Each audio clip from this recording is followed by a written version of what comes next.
سنن ترمذی کی روایت ہے کہ نبی پاک صلی اللہ علیہ وسلم نے پوری امت کو نصیحت کرتے ہوئے ارشاد فرمایا، اپنی ہر ضرورت اللہ تعالیٰ سے مانگا کرو، خواہ چھوٹی ضرورت ہو، خواہ بڑی ہو، خواہ بندوں کے متعلق ہو، خواہ اللہ تعالیٰ کے متعلق ہو، خواہ دینی ہو، خواہ دنیاوی ہو، ہر قسم کی ضرورت صرف اور صرف اللہ تعالیٰ سے مانگا کرو۔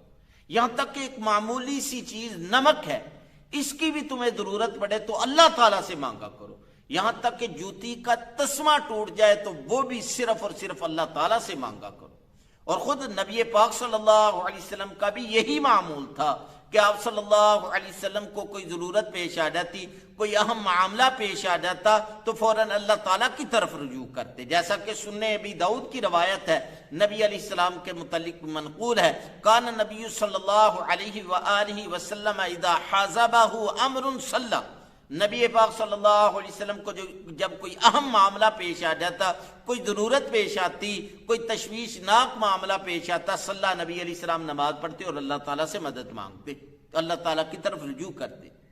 اور امت کو بھی نبی علیہ السلام نے یہی تعلیم دی ہے، اور اللہ تعالیٰ نے بھی امت محمدیہ کو یہی تعلیم دی ہے، استعینوا بالصبر والصلاۃ، اے ایمان والو کوئی ضرورت پیش آ جائے، کوئی تکلیف، کوئی پریشانی لاحق ہو جائے تو اللہ تعالیٰ سے مدد مانگا کرو، اللہ تعالیٰ کے سامنے اپنی ضروریات پیش کیا کرو، اللہ تعالیٰ سے مدد مانگا کرو۔ کیسے؟ صبر کر کے اور نماز پڑھ کے اللہ تعالیٰ سے مدد مانگا کرو۔ اور نبی علیہ الصلوۃ والسلام نے یہی تعلیم امت کو دی ہے کہ کوئی بھی اہم معاملہ تمہیں پیش آ جائے، 2 رکعت صلاۃ الحاجت پڑھو اور اللہ تعالیٰ سے مانگو، جیسا کہ سنن ترمذی کی روایت ہے۔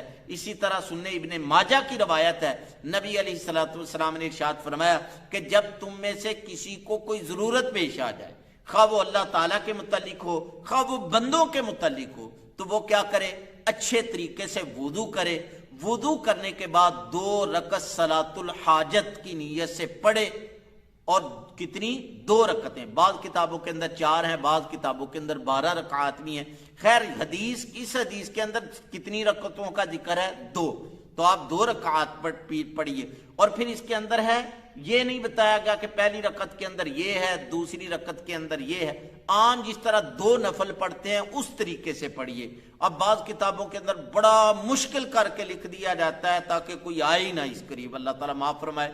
وہ کہتے ہیں پہلی رکعت کے اندر سورہ فاتحہ کے بعد اتنی 100 دفعہ یہ پڑھنا ہے، دوسری رکعت کے اندر سورہ فاتحہ کے بعد اتنی دفعہ یہ پڑھنا ہے۔ نہیں، بالکل سادہ آسان دین ہے، اس کے اندر کوئی مشکل نہیں ہے۔ 2 کتنی رکعتیں پڑھنی ہیں؟ 2 رکعتیں پڑھنی ہیں، جس طریقے سے بھی پڑھے۔ سورہ فاتحہ کے بعد پہلی رکعت کے اندر کوئی بھی سورت پڑھ دیں، دوسری رکعت کے اندر بھی سورہ فاتحہ کے بعد کوئی بھی سورت پڑھ سکتے ہیں۔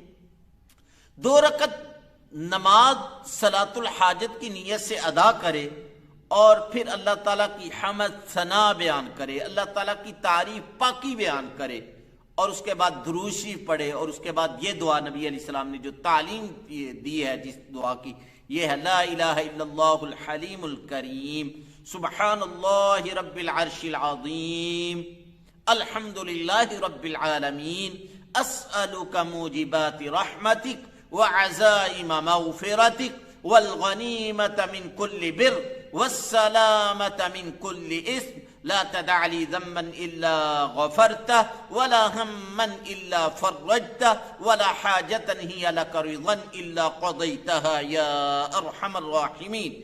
یہ دعا پڑھنے کے بعد اس کے بعد جتنا ہو سکے اللہ تعالیٰ سے اپنے لیے، اپنی اولاد کے لیے، رشتہ داروں کے لیے، چھوٹا بڑا جو بھی ہو کام، وہ اللہ تعالیٰ سے مانگے، اللہ تعالیٰ ضرور عطا کریں گے۔ اور اس میں صلاۃ الحاجت کے اندر 1-2 بات جو ہے وہ ذہن میں رکھ لیں، 2-3 باتیں تو میں نے کر دی ہیں۔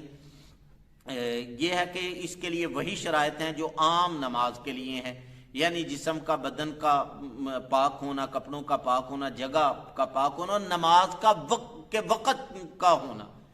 یعنی نماز جو ہے جس طرح دیگر نمازیں اوقات مکروہہ کے اندر نہیں پڑھ سکتے، اسی طریقے سے یہ نماز بھی اوقات مکروہہ کے اندر نہیں پڑھ سکتے۔ اوقات مکروہہ کون سے ہیں؟ عین جب سورج طلوع ہو رہا ہو، عین جب اوپر ہو یعنی زوال کا وقت، سورج جب غروب ہو گیا 3، اور دوسرا فجر کی نماز سے لے کر طلوع کے تک کا جو غیب ہے اس کے اندر کوئی نفل نہیں پڑھ سکتے۔ عصر کی نماز سے مغرب تک کا جو غیب ہے اس کے اندر کوئی نفل نہیں پڑھ سکتے۔ ان کے علاوہ جو بھی وقت ملے اس کے اندر یہ ضرور جو ہے وہ آزمائیے کسی بھی ضرورت کے وقت، آزمائش کے وقت، مصیبت کے وقت، تکلیف کے وقت اپنے رب کے سامنے سجدہ کیجئے، 2 رکعتیں پڑھیے اور اللہ تعالیٰ سے جو ہے وہ دعا مانگیے۔ اگر کسی کو یہ دعا نہ بھی یاد ہو، 2 رکعت نماز پڑھے اور اللہ تعالیٰ سے مدد مانگے۔ اللہ تعالیٰ میرا اور آپ کا حامی و ناصر ہو۔ وآخر دعوانا ان الحمد للہ رب العالمین۔